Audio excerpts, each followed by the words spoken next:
Hey guys. So I'm doing this one with one of my all-time favorites, the Mossberg Persuader. Yeah, I didn't really even know about it. I probably would not have gotten this except they had a special deal on it.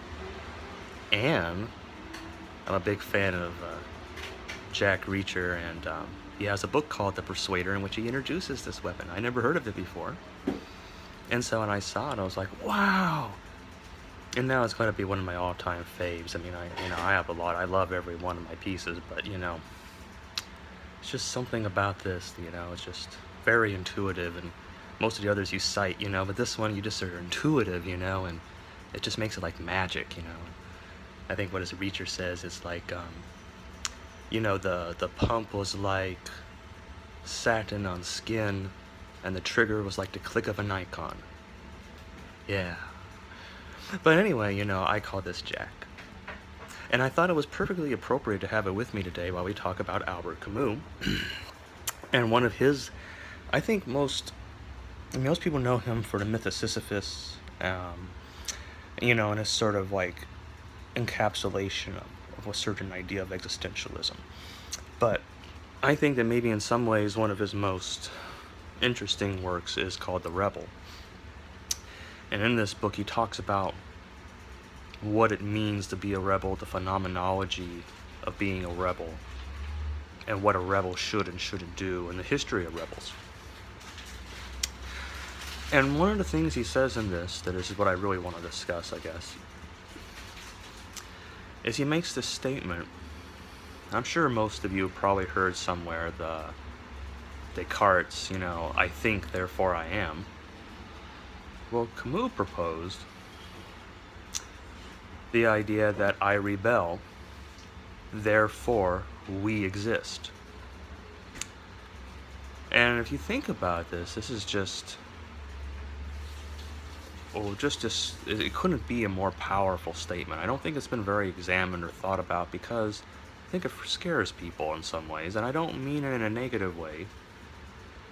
But, it's one thing, a big stepping stone came, or a milestone came, when humanity came up with this idea, like, I think, therefore, I exist.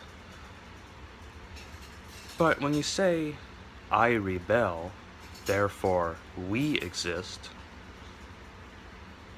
you said that all of humanity exists. All you really have philosophically proven before is the idea that you exist. In other words, that your consciousness is all that there is. You don't really know if other people exist. You didn't even know if you existed prior to Descartes. I know this must sound very foreign to some of you, but philosophically in Western philosophical thinking, this is, it's supposed to be rigorous and demonstrable to the logical mind, as it were. Reasonable, logical mind. I'm going to put that on pause just for a real brief second and say, why all this reason, David? And I'm going to say that one good reason for reason is that the purpose of reason is to allow us to communicate with each other.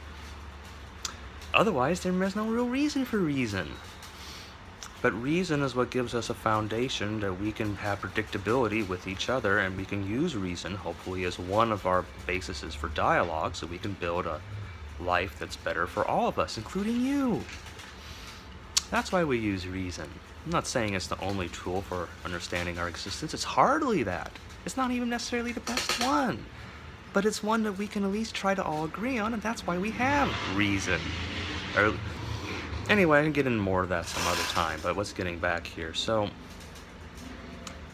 not trying to say that there aren't many other ways of this idea, but philosophically in Western philosophy, this is a very powerful notion because for the very first time, it could be a concrete way of saying that we all exist.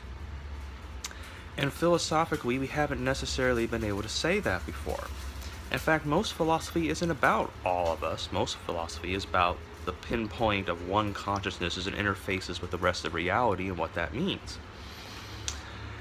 So, when we talk about, I rebel, therefore we exist, what comes to my mind is why is it in the context of rebellion that we find the proof of our collective existence?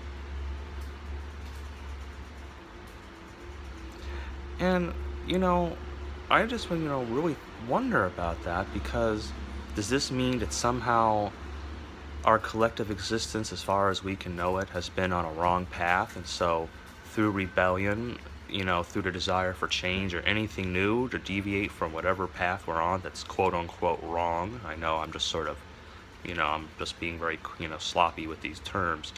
Could it be that somehow by the idea of rebellion, we're pointing ourselves, by at least the very act of change, toward trying to find a better, more transcendental existence than the one we know?